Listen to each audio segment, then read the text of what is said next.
Thanks so much. And thank you to 171 organizations that trusted us.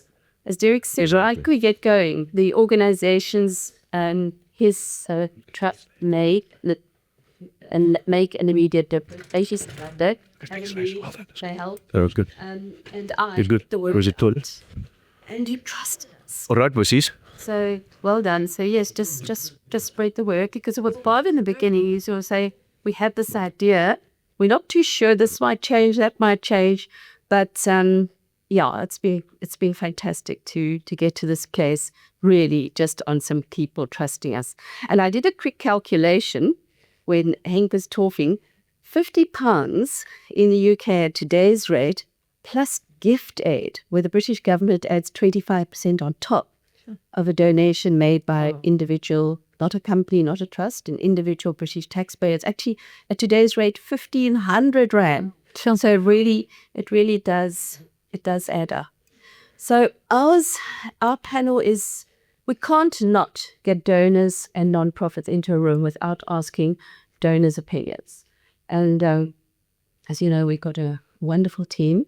I'm going to start with Tracy Muller, who doubles as our host and also head of advice of philanthropy with Nedbank Private Well.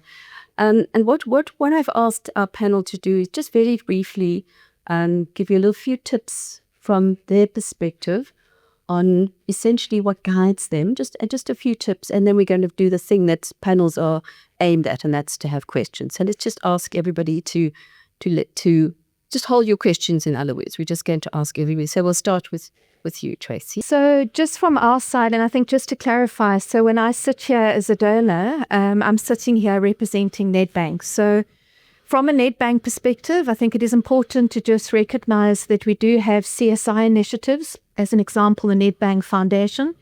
But also importantly, we help guide individual philanthropists. So through our trust division, we have trusts that are established by individuals. And it's important to just recognize that, because we're actually representing those individuals. And what's really encouraging is a lot of those individuals have set up a legacy. So those structures were actually established in terms of their will. So the reason why I'm mentioning that is because when you are dealing with big organizations such as Nedbank, I think it is important, number one, to understand who are you applying for funding from, and is there a match between your objective as a non-profit organization and that source, that donor's objectives as well. So we receive hundreds and hundreds of applications for some of our trusts that we have established, but often the objectives are not aligned. So, and you may be asking, well, how do you ensure that your objectives are aligned? And that's where I think events such as today are so critically important. The networking is so important. I was actually chatting to the lady that runs our charitable team the other day, and I said, from our perspective, what can we do more to help and assist non-profit organizations? So what we are going to do is through our website,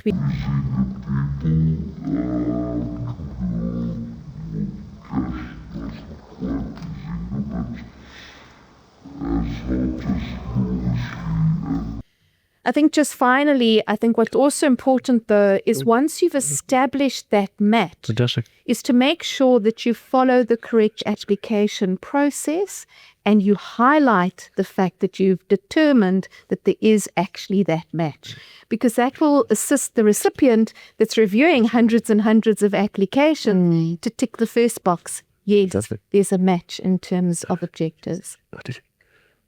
Yeah. Okay, good. I've worked with your company over so many years, I understand that some of the trusts, what the trusts can give, is written into their constitutions. No matter what, your team cannot change that. So thanks for pointing that out. Trish Taylor is CEO of Prime Media Cares. I love that. So yes, let's hear from your perspective. So obviously, I'm not sure if you're all familiar with Prime Media, but we own a bunch of radio stations and billboard companies, TV platforms.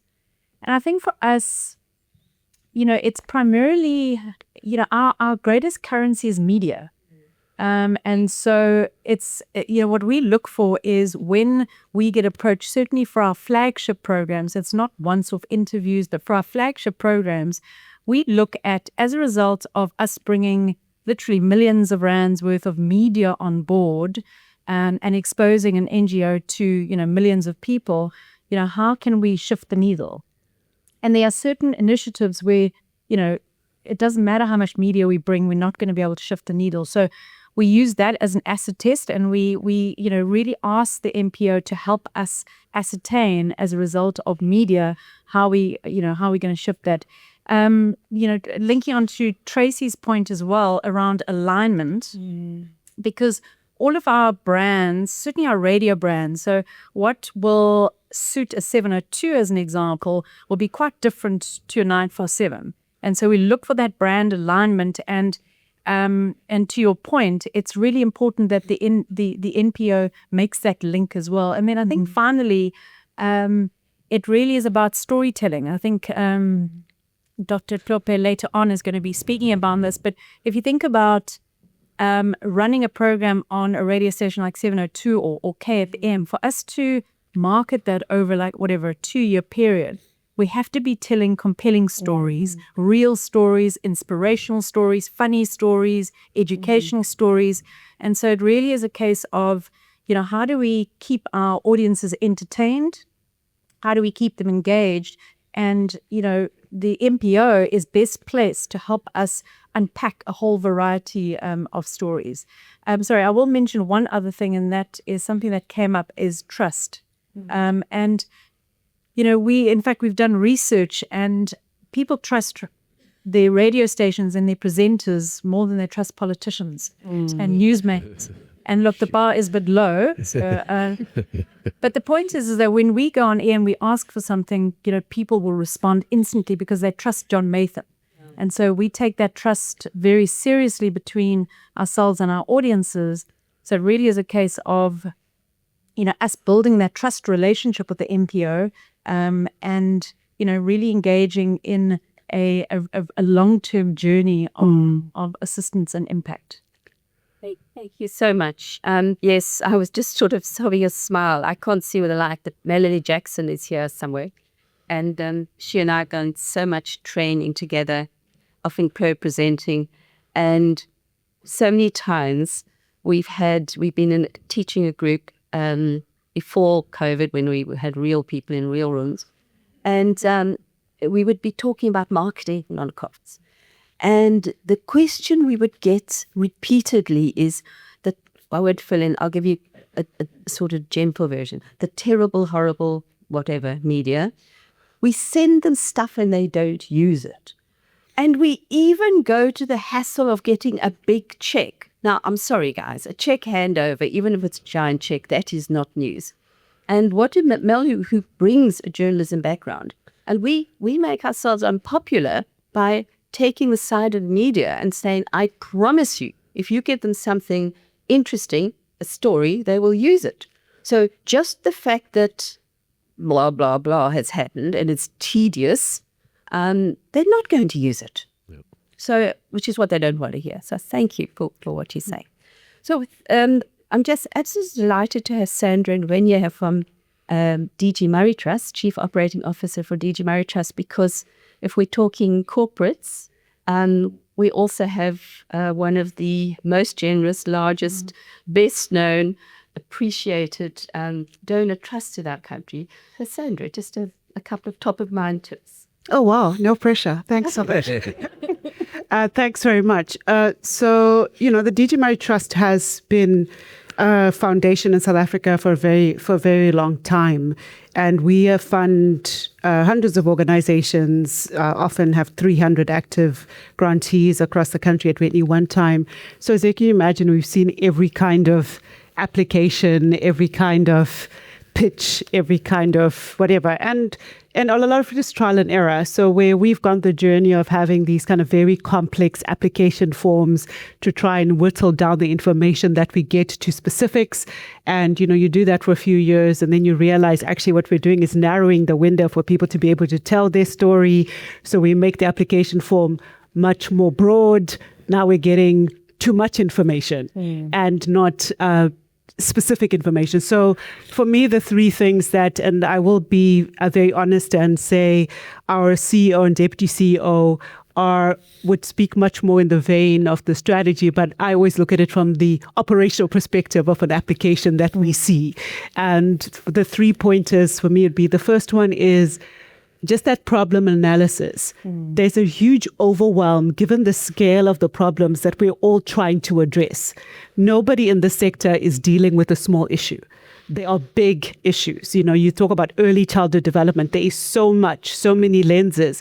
So when people are putting together their applications, there's a lot of overwhelm of the problem analysis. But the key thing we want to see from an organization is, what problem are you solving? You specifically in your realm of the world you're trying to influence. That may seem small, that may seem minor, but being able to get to that nugget is what we're looking for, because where our innovation managers end up spending a lot of time is trying to whittle down that story.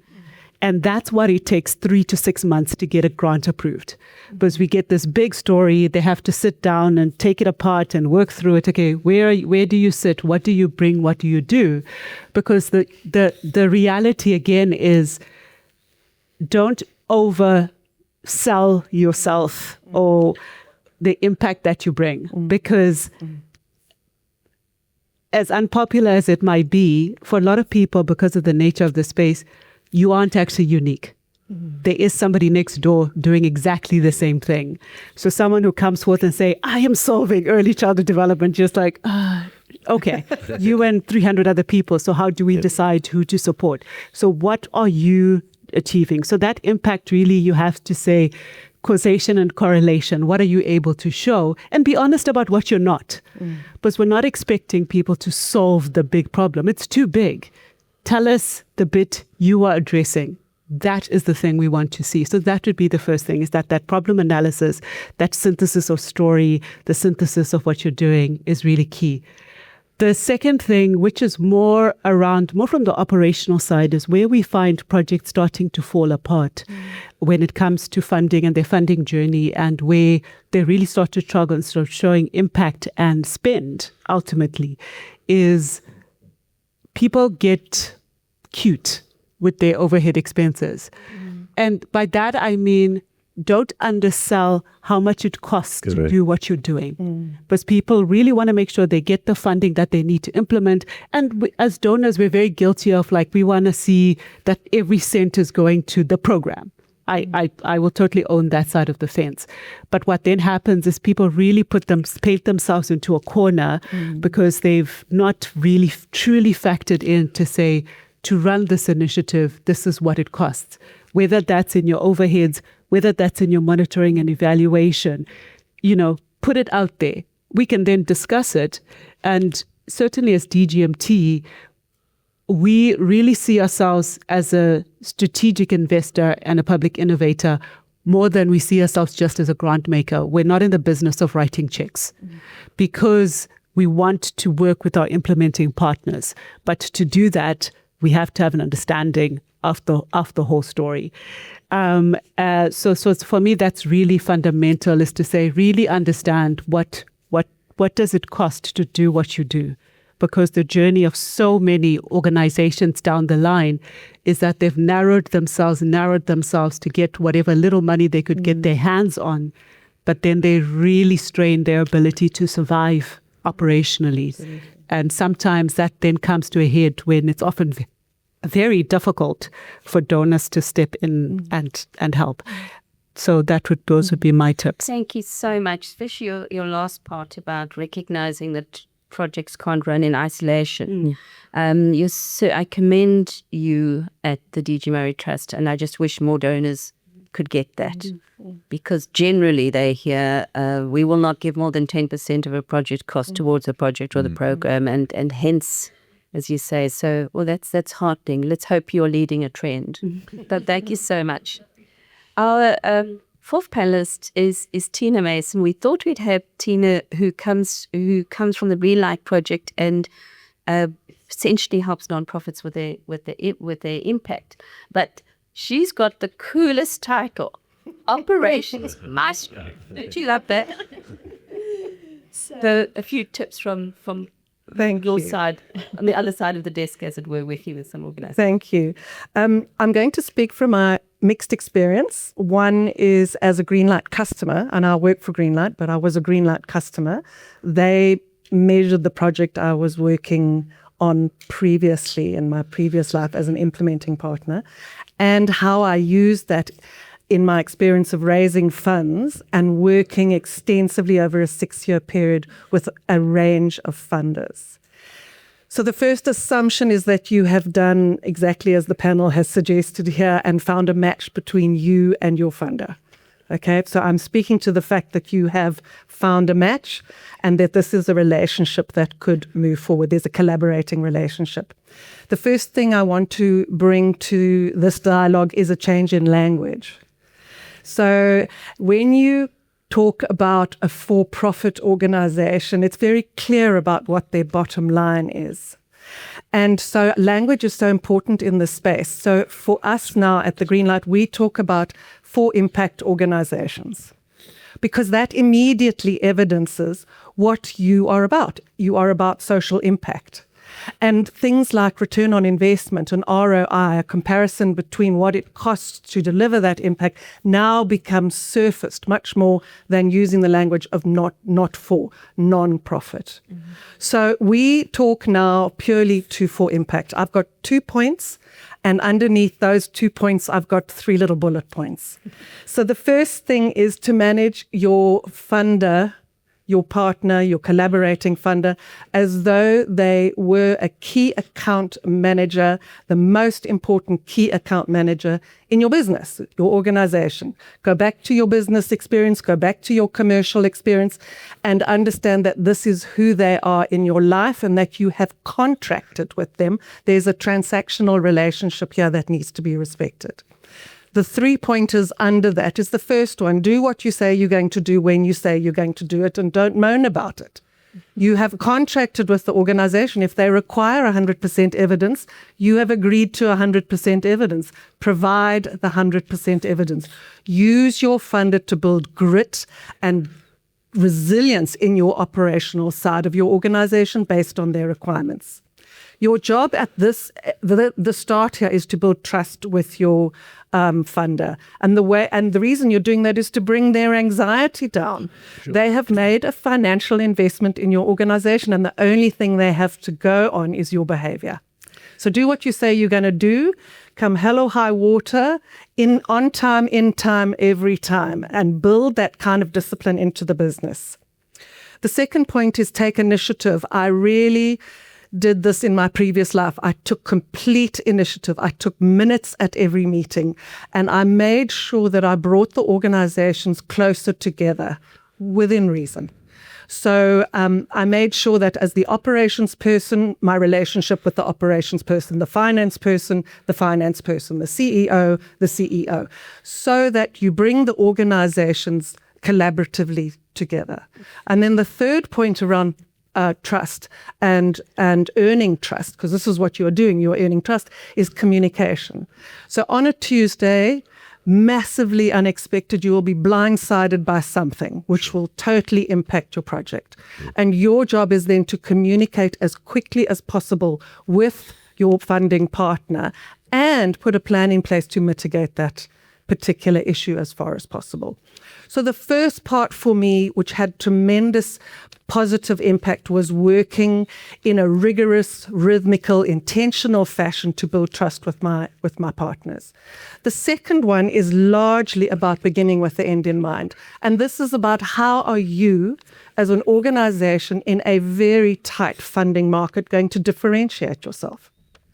And having an understanding of how you're going to differentiate yourself and the way you're going to differentiate yourself is really important. I've always asked the question, in what way have you earned the right to ask for repeat funding or to ask for a funding referral? And the only way you will have earned that right is, 1, if you have a good relationship, but 2, if you can evidence impact. And you have to find a tool to evidence impact and show that you are moving the dial. Secondly, to tell a story. You have to actually find a way to build a case study. Think about starting and ending with a case study that talks to what their funding has been utilized for, humanize the process. And then lastly, the third point is it's our job, your job, to educate the funders about your implementing world, what's happening at the level of the beneficiary. So take time to do that. Utilize insights, utilize learnings, find a way to surface the information. Funders want to learn. And the more you evidence what is actually happening in the implementation world, the more funders can make strategic decisions and can be informed and can learn and become more focused. And then spend a little bit of time understanding your funders' process and pain points. They are under as much pressure often as we are. And so being empathic and understanding what their process is helps inform your own behavior so everything stays on track. And that's my 2 cents. Very good. New. And I thought I'd just add, just from a slightly different angle, I assist 2 different UK donor trusts who fund into South Africa. I think that's probably why they've asked me, to help to sift through the applications they receive. Now, one of them has an actual application form and the other requires a proposal with a word limit. And what I find so interesting is that we get allocate some of these to look through with a bit of a checklist and obviously deep understanding about what each one gives and what they don't give to, and all the obvious stuff. But what has stood out for me in discussing this with the 2 completely separate donor trusts, the 2 no-nos are the following. I thought would be just quickly useful to share. They're not against the use of AI in assisting in developing the documents. It's anybody who's against AI today. Well, I'm sorry. Have you heard of the Luddites?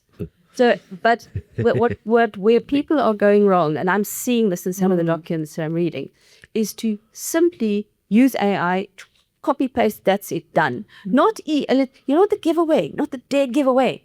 At the bottom there's conclusion.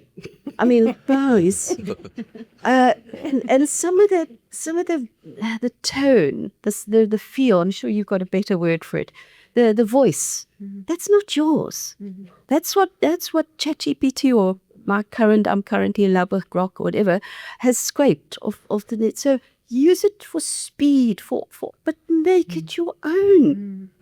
And how this assessment process works is some of us working independently allocate some points. One interesting works out of 5 and the other one works out of 10. And there's a little place you can get some comments. And I'm seeing this over and over. Obviously done by AI. So, not by AI. With AI is fine.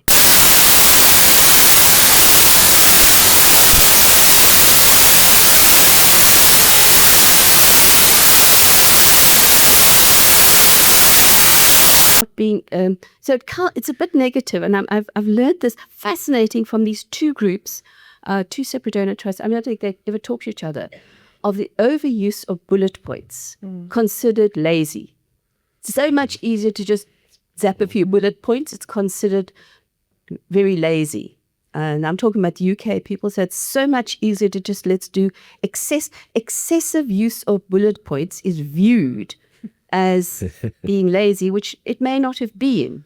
But so I just thought I'd share that because I just found that quite interesting, particularly hearing the feedback. So we all work separately and then we have a little session together. So I just thought these were 2 highlighted things. I mean, bullets are great. To me, they break up the eye on very boring paper or a screen these days. But excessive use of bullets considered lazy. So just thought I'd share. Right. This is your time. We've got mics in the audience. I thought I'd kick off with quite a hard one, but whoever would like to. What impresses you about NPOs? Let's talk to our 3 donors. Just something that jumps out that impresses you about NPOs. And then I thought I'd just get the questions going because I'm sure there are lots of questions. Yeah. So who'd like to? Let's go. Yeah, I can tackle that. It's rough out there. I think it's hard work. It's unrelenting. there's never going to be sufficient resources. But for all I can say about, tell us all you're over, you still have to rein it in and do a lot with a little. So for me, it's, I think that's just the thing of the tenacity of the sector. And especially if you look at the situation at the beginning of this year and the last couple of months specifically, that's what always impresses me. I think when we have to decline a lot of applications. We can't fund everybody, but it's certainly never because there's any doubt about the mission and commitment of the work that the people are doing. And I think that's something that is fundamentally and continuously impressive. For that, we all know fundraising is not 9 to 5. No. So thank you. Okay, questions, guys. Oh, I see one already. Good morning. Hi, my name is Charles Gray. I'm the fundraising manager at the Peninsula School Feeding Association. It's not really a question, it's just a comment. I've been raising funds for over 36 years, working for various organizations, and I see Trish Taylor sitting there. And we go back many years in the Durban days when she was managing director at East Coast Radio. But my comment here with media, it's a very powerful tool to raise money with. Don't underestimate the media. And a few examples was, I worked for a hospital there. And I got 5 minutes on Mnet Cares. Peter Ndoro was the program manager then, or producer. That 5 minutes brought on 2 major corporate donors. Millions of rand came into that hospital, thanks to 5 minutes on Mnet Cares. Another very big event happened just a few years ago, which was on Prime Media KFM. We raised 20 million rand in 12 hours on a radiothon. It was history in the making. And I must say, Prime Media is an amazing company. We have a great partnership with them. They've brought on a lot of donors to our organization through the publicity that they give us. If no one knows about you, no one's going to give us. So a big thank you to the media, and Prime Media in particular. Thank you. Very good. Sure. Thank you so much, Charles. It's wonderful to share. I see a hand. I can't see the hand very well. Will you manage that? Thank you so much. My name is Vanessa. I'm with the Sustainability Institute just outside of Stellenbosch. I wanted to know from potentially, I think, Trish and maybe Tracy specifically, we often hear about being careful of mission drift, ensuring that you're not trying to match your objectives to donors just because that's the way of getting funding. And I'm curious, how much do you see in the donor world of funders, donors, high net worth individuals doing the research on the ground to match their objectives before starting their funds or their good question. Their initiatives of matching it to what the need in the country is, of what organizations are doing on the ground. Because sometimes I just get a sense that it's, obviously the people with the money have the power. That is just the fact. And I just sometimes wonder how much research and insight there is from the donor's perspective on aligning it with existing initiatives and not trying to establish potentially something new or not aligned with the big needs in the country. I'm happy to, so from our perspective, because as I mentioned earlier, we often walk a journey with our donors. And what we find is that if you look at what makes a donor give, for me, there's a couple of things that come to the fore.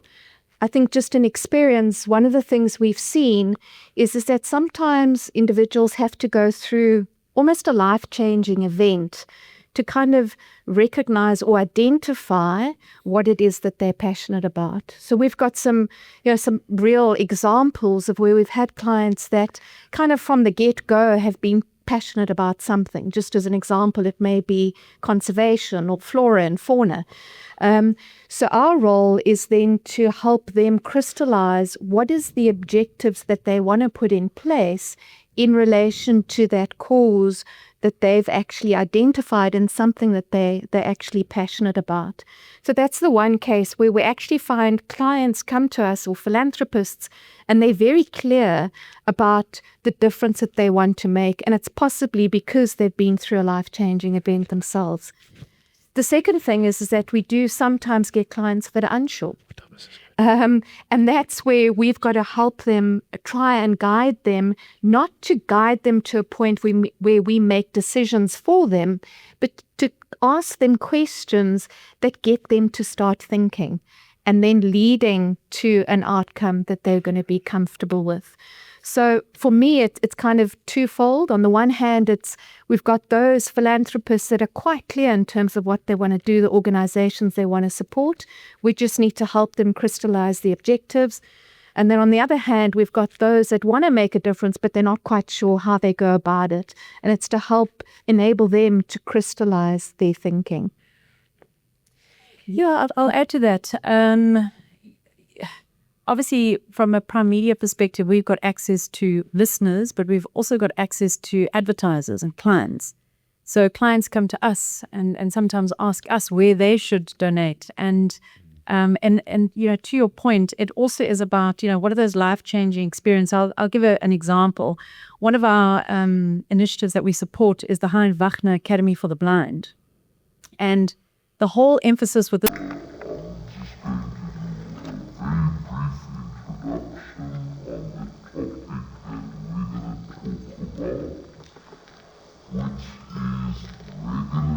and people are coming out of universities, they're working at call centers. And so what we did is we hosted a life-changing event for 80 CEOs in Joburg and 60 CEOs in Cape Town. We invited them to a dinner with a difference. What they didn't know, it was a complete dinner in the dark, where they had to give up their cell phones and their watches. We put them into lockers. They were escorted into a room. You couldn't see your hand in front of your face, 4-course meal.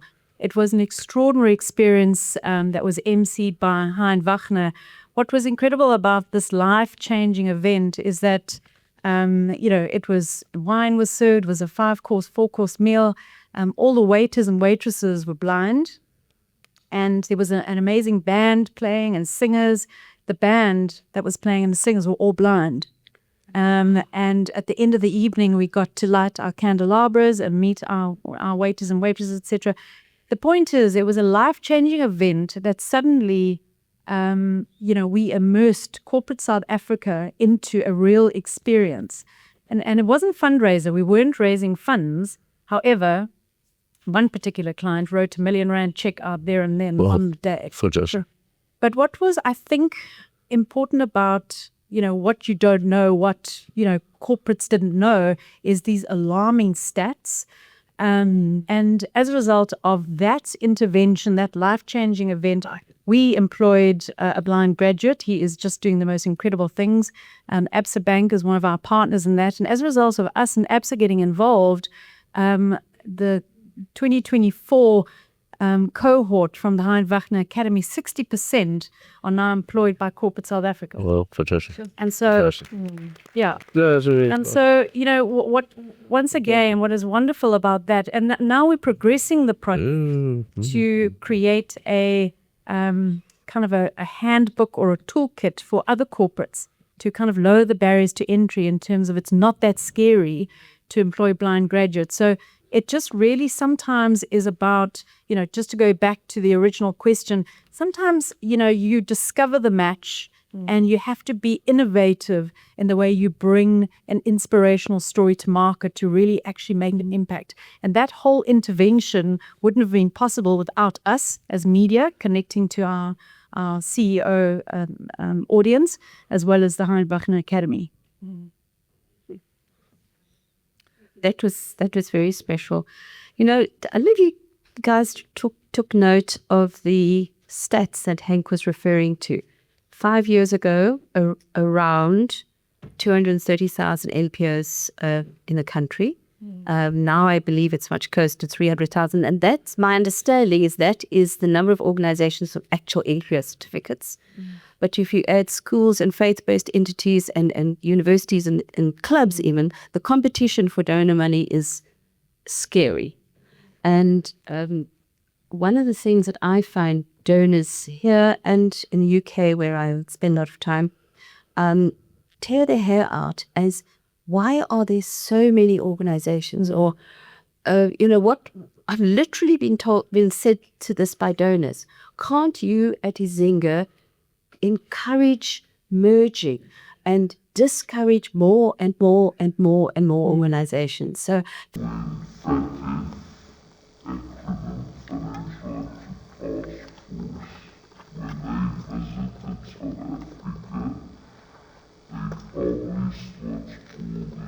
and he said, I know it's a bit of a cliche and we don't know a better one. He says, I want to give back. So telling you openly, I've made a lot of money.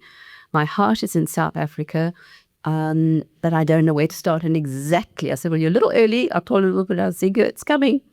But he says, well, what I want, I said, what is it you care about? He says, I'm very specific. I want to fund skills training and job creation in Gauteng. So I thought, well, if you'd asked me about Cape Town, I could have told you about some organizations.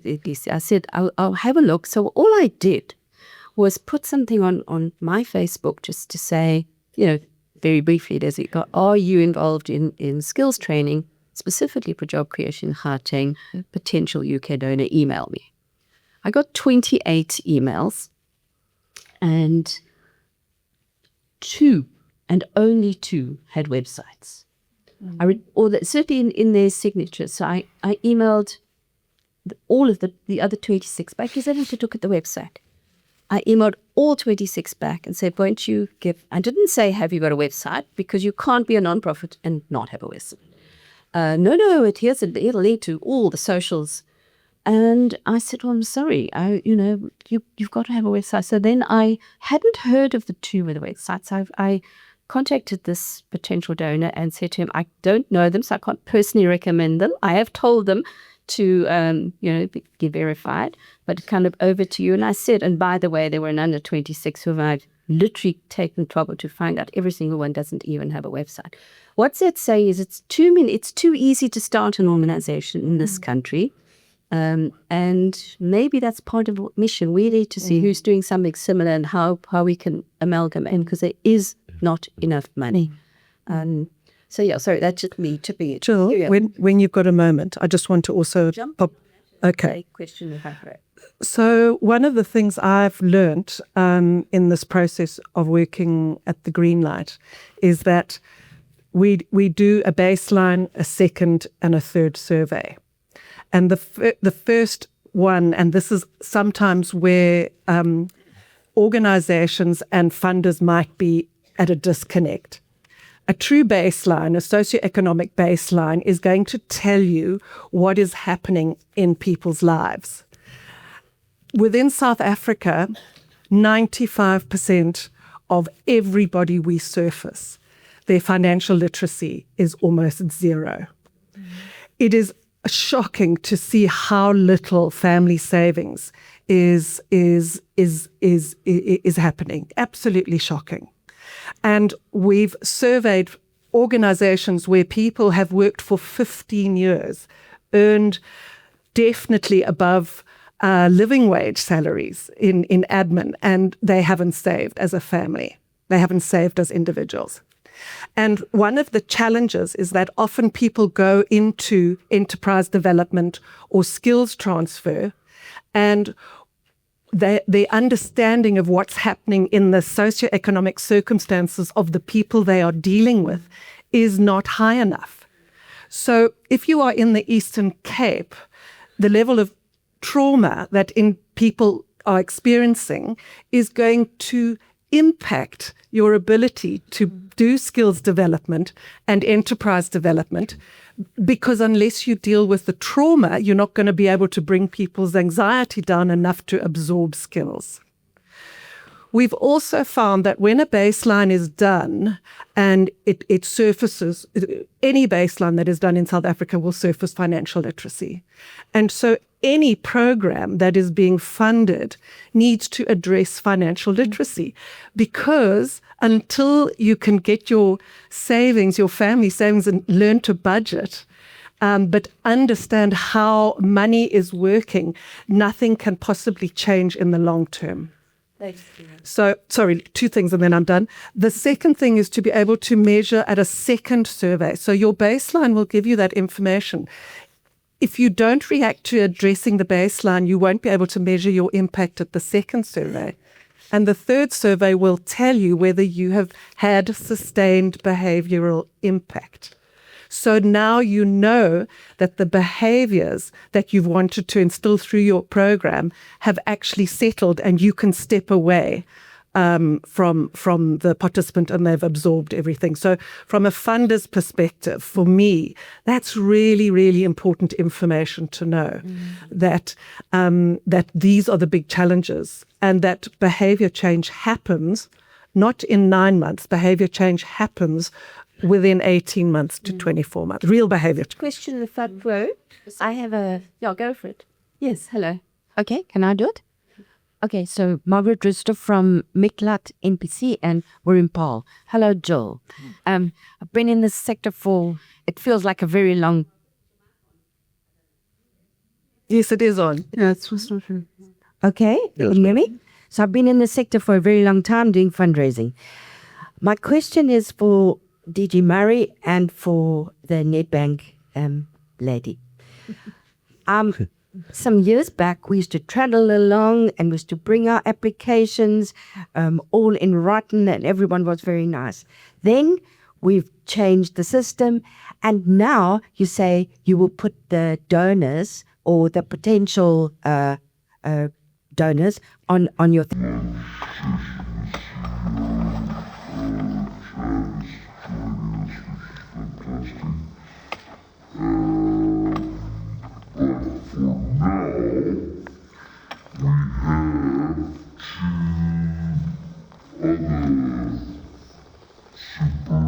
How do we get that communication back to know when a system has changed? That is my question. Thank you. Yeah.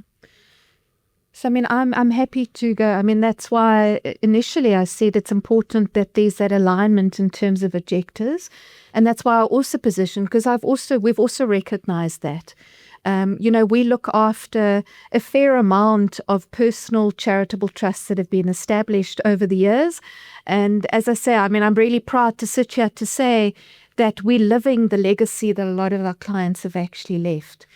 But for me, the challenge is, how do we make that connection? How do we enable the nonprofits to really get that clearer view in terms of all of these objectives? And it's going to take us a while, but what we do, and that's why I mentioned earlier, we intend to actually publish it on our website, because I realize from a nonprofit organization perspective as well, it's hugely challenging, to your point, understanding when processes change, etc. So there's always 2 sides to the coin. That's the reality. And when I talk to our trust team, they get inundated with applications throughout the year, just as an example. So what we've had to do, and I don't think we're quite where we want to be yet, but we've had to also put cycles to grant making, just as an example. But to your point, it's very important that everybody then knows what those cycles are. So, we are also considering things like not automated, but like out-of-office responses to emails, so that if we get requests for funding coming through, we have it's not out of office, an automated response. Let me just clarify that, so that we can then set out in that automated response what you need to know if you're applying for funding. So I agree with you. I think there's a lot of work we can still do to improve it. I think we've come a long way, but there's still more work that we need to do. And we're also open to suggestions. So you're on the one side of the coin, we're on the other, where we get inundated with applications. So we're open to suggestions. And if you think that there's something that we could do that's going to help improve your lives, please let us know. Because ultimately, as I say, I mean, we're proudly living the legacy that a lot of these clients have entrusted us with. We talk a lot about trust, but this is trust really in practice. And we want to make sure that we live those legacies for them. And so I think the way we can do it is through sharing and understanding your challenges, also recognizing what the challenges are on our side, and we will get to a point where it will be a lot easier. Thank you. Sandra, do you have that? Yeah, so I think it's the scale problem. Is speaking that reality of 300,000 plus registered NGOs.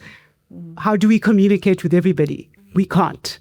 So ultimately for us, when we change a process, when we change strategy, we communicate it via our website. And the onus does unfortunately sit on the NPO side to check on the website what has changed, what are they doing differently. If you happen to be on our mailing list as a former grantee or someone who's been to one of our webinars, we'll issue a communication if we're closing funding windows, but that will only help those who are on that mailing list. So I don't want to sit here and promise you that we can tell everybody when we have a system change, because we can't deliver on that. Because just by the sheer scale of our applications, where we really try and make sure is that our website information is as up to date as to this is where we are at, this is where we are in the funding window.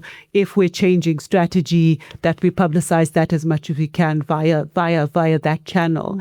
But outside of that, that's really where we try and do that, but absolutely recognizing the difficulty. But part of the, like you're saying, the historical model of kind of people coming to the office and engaging, again, we have the scale problem and the fairness problem, because I think it's all good and fine to say, oh, in the past we used to be able to come and talk to you.